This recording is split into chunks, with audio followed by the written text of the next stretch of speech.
At this time, I would like to introduce Mr. Ralph Wilkins from the United Kingdom Ministry of Defense to provide an overview of their Defense and Security Accelerator program that is a small business opportunity to engage on defense problems.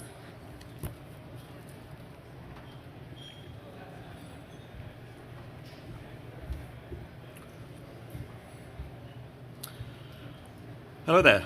So I'm from the Defence and Security Accelerator, which is part of the UK's Ministry of Defence. And I would probably say that it's the closest analogue to what we have here, that Zeke is running here.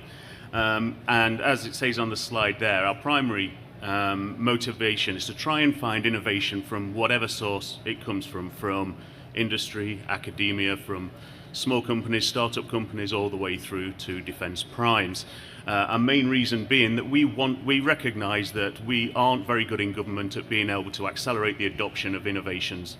So by doing this in a manner that means that we can also help companies grow, help companies retain their IP, help companies to learn more about defence wider, it helps the whole ecosystem out. And it's really encouraging to see by coming along here and speaking to the people here, just how much of an effort there is in the whole innovation ecosystem to further these ends and to try and upskill companies, particularly companies that have never worked with defence before, to make them more aware of what our problems are and how to engage with us. So at the Defence and Security Accelerator, we fund technologies from post-research phase up to kind of a prototype TRL5, TRL6 kind of area, and we're looking to have user support baked into these proposals so that we're bridging that gap, the valley of death, from capabilities being developed to getting into the hands of the users. We are looking across any kind of technology areas, so we run specific competitions, which I'll come on to shortly, that are looking into particular key themes and areas where we want to innovate and where we want to develop new capabilities, but we also have what we call an open call, which I'll come on to again later, which is an open door for any good ideas so that we can hear about what you have and see whether that is something that we need and that we'd like to fund. We also, with the Defence and Security Accelerator, so although we run out of the Ministry of Defence, we look to proliferate these ideas anywhere that it would be of benefit. So if we develop, with your help, say a chem bio detector, it's going to be useful for us, of course, but it would also be useful for our Environment Agency or the Department for Health, and perhaps for our Five Eyes partners as well. So we try and proliferate these as far and wide as we can. To give you a kind of idea of how we go from end to end in a strategic way, we have a large outreach team which specifically look in a kind of intelligent way, ways of being able to extend our networks and our knowledge of what innovation base there is out there. So linking in with research organisations and universities through to government bodies, so that we can promote our work as wide and as far and as wide as possible, so that innovators will come to us, that we will naturally be a place that innovators want to engage with. And we keep our barrier to entry as low as possible for that specific purpose. Then we have a development team that is the day-to-day churn of competitions that we run and the funding and the commercial aspects.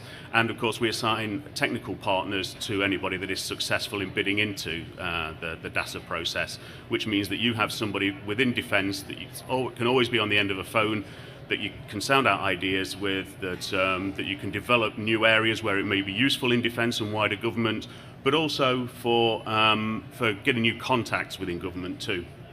And then we have an exploitation and implementation team, which is around how we identify where the problem sets are. As you can imagine, because we have an open call, we can get ideas as varied as you can think of. So being able to have people that are embedded within the frontline commands, Army, Navy, Air Force and Joint Forces Command within the UK, means that we can sound them out when we come across ideas that we aren't sure ourselves whether they are of any use. Then we can also use our exploitation team to find other areas, like I mentioned earlier, where else in government it might be of use. We also have an access to mentoring and finance section as well, which is kind of broadly like the FedTech arrangement here, but on a kind of smaller scale, where we help companies with how to pitch to VCs and and angel investors, where else to find investment, how to get match ready, help them with some business skills. And we have annual presentations to VCs and angel investors too, which might not be quite so useful since it's geographical based for US companies, but we are working and speaking with FedTech currently about how we can maybe do some kind of exchange, so that so it might be useful either way. So the main reasons for why innovators should work with us: we deliberately keep the barrier to entry as low as we possibly can. We provide 100% funding. We don't want any matched funding, because that could mean that projects could go south if the other matched funding doesn't materialize. We don't want your IP. We don't want any equity. We provide a defense technical partner, as I mentioned, somebody that can help you to make sure that you're developing something that we've funded to meet the user's needs, but also to find out where else it could be of use within the innovation ecosystem or within wider defense. Access to mentoring and finance, which I mentioned there, and also collaboration events. For every competition that we launch, we have a launch event where we invite people to come along and they can speak to the users, hear out what their problems are, find out how to navigate the process of bidding in, which is quite simple.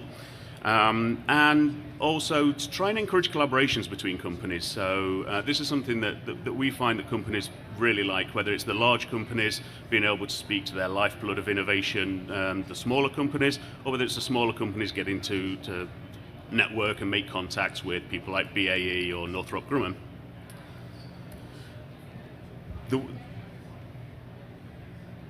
The areas that are going to particularly interest you is where the money comes from, I imagine. So we run themed competitions, which is on anything as diverse as behavioral analytics, understanding what's happening in crowd behavior, through to chemical and biological detection, and everything in between. We probably run about 20 to 30 challenges every year, and this will be done in specific phases. So a first phase will be funding of typically around $150,000 to take a capability up to TRL for a proof of concept. Then we'd launch a second phase in which we would invite the companies to bid in again if they wish to take it higher up the TRL stack, maybe to a TRL 5, TRL 6, where we'd award a little more funding as well because it's a little more challenging. And then a final phase which would probably involve trialing and piloting the idea, in which we'd be awarding more money again, and we'd look for people to collaborate as it gets closer towards a solution. Our open call for innovation is more so we don't miss anything, and this is the reason that we also extend to international companies as well. We treat international companies the same way as we do UK companies. We provide exactly the same kind of support and exactly the same kind of funding. But we don't want to miss any innovation that could be useful for us anywhere. Ideas from out of left field are particularly exciting, so if it's things that we hadn't considered ourselves, we want to hear about them. And we do this with a low maturity track that we call Emerging Innovations, which typically funds, although there are no limits for either of these tracks, that anything over about $150,000, you need to show real value for money of what you're proposing to take it up to a proof of concept, TRL4 kind of level, and a rapid impact, which is a kind of mid-maturity level to take something up to a prototype, which will typically fund kind of up to about $400,000, allowing you up to 3 years to get it into the hands of the users. For the rapid impact, we do require defense user support because it's not as de-risked as the smaller amounts and the lower maturity. So there we do need defense user support, but if you don't already have that from a UK defense user, then we can help you find that, or at least sound the idea out and find out whether there is actually a defense interest in this. So just to give you an idea, this is a breakdown of the open call that I was speaking about there, and within that we have some innovation focus areas which are proposed by people either within defence or in wider government, which are kind of long soak ideas for innovation. So if anybody has any developments that are in the areas of novel radar or using magnetometry or quantum methods for being able to do positioning and navigation beyond GPS, or security features for the next generation of banknotes. We're running a competition there with the Bank of England for the next generation of banknotes. Regenerative medicine, which I'm hoping might be of interest to the people over at Halmeen, might speak to those later. And they're all run under our open call lines there, which you can see the kind of funding and the amounts that are available. As I say, in that area, if you've got something that is truly groundbreaking, that you want £1 million for, or £2 million, or $2 million, and we agree with you that it is truly transformative, we are not going to hold you to that $130,000. We want any good ideas that are going to give us those breakthroughs. On our theme competition side, you can see the competitions that we're running there. The novel adhesive ones actually is being run in joint with the Australian Department for Defence, which is how we bond substances together that shouldn't naturally adhere. Novel adhesives.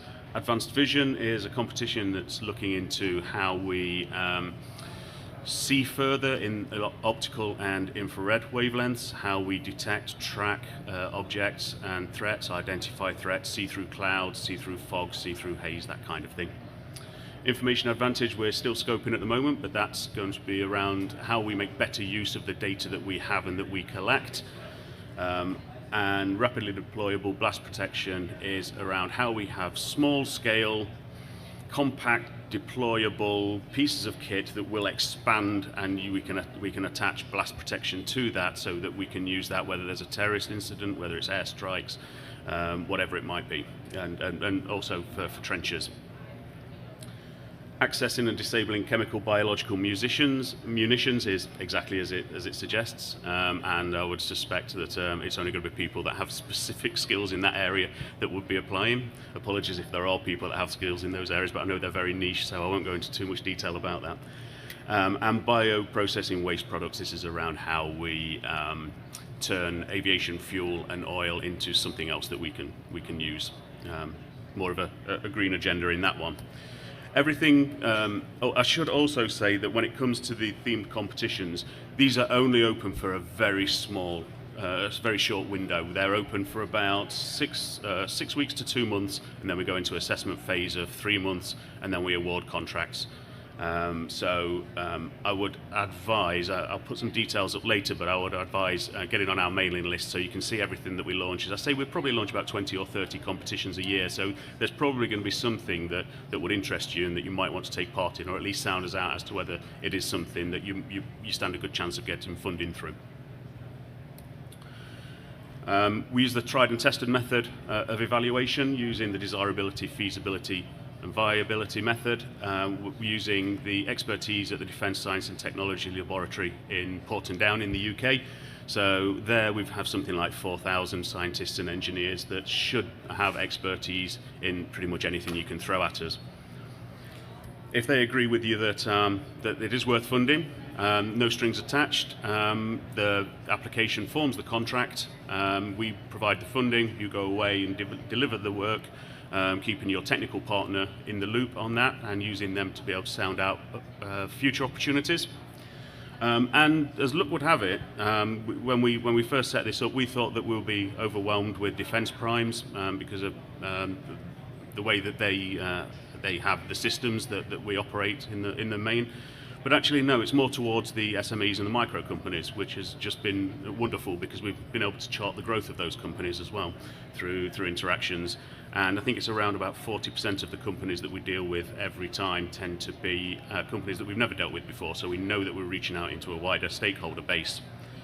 As I say, we've been running for just over 2 years, and we've invested 60 million in that time. 60 million pound, I assume that's around about $70,000, million dollars rather, and we've funded over 400 proposals. And the success rate, I'd be interested to know what you think actually, about a 1 in 5 of bids is generally the kind of figure of your success rate taking part in this. It is quite a detailed application because, as I say, that forms part of your contract, or it forms all of your contracts, so your deliverables, what the science is, showing the evidence base for what you're proposing, and your methods of being able to deliver the project, but we give you guidance and advice on how to do that as well. So the barrier to entry should be as low as it possibly can be. Everything we do is open source. If we need to classify anything, we'll worry about that much further down the line and hold your hand on that process. But everything we do can be accessed by our really clunky website.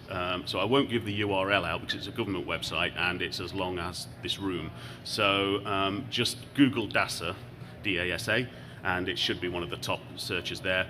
And if you click on the Apply for Funding section on the right-hand side, that will give you a rather clunky list of links that are the current competitions that we're running now. The competitions, as I say, will have a closing date on them because they're only open for a very short window.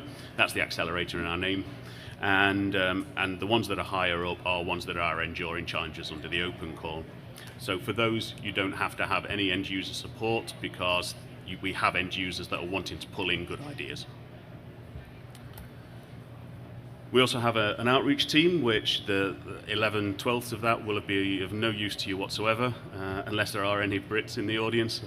But we do have an innovation partner who I'm fortunately taking his place here, giving a talk to you people and having a wonderful trip to Washington. But Tony Collins is on hand to be able to give you advice, give you guidance, sound out ideas, reach back into defence and see whether there is any value to your propositions, and help you with applications as well. And finally, the application forms the contract, so it's simplistic on the website in how you fill in the application, but it does need to be in depth because it's going to be assessed by real experts in this field, probably similar to how it works in this setup here. If you do want to get in touch with us, and I really would urge that you do, you can get in touch with Tony directly, who's the innovation partner for this area, or go onto the website and click on the I'll just pause there while people are taking photos, but if you go onto the website and click on the login register for an account, you can submit your details and you can just submit an outline of an idea to us, and then Tony will get back in touch with you to talk through whether it's worthwhile progressing that. You can also sign up to our mailing list as well, so that you can get notification of any competitions that are being launched and any events. For each of the launch events that we run, we generally tend to do teleconferences as well, so that people can dial in, speak to the users, sound out ideas, and learn a bit more about each of the competitions. So if that's all, unless anybody has any questions.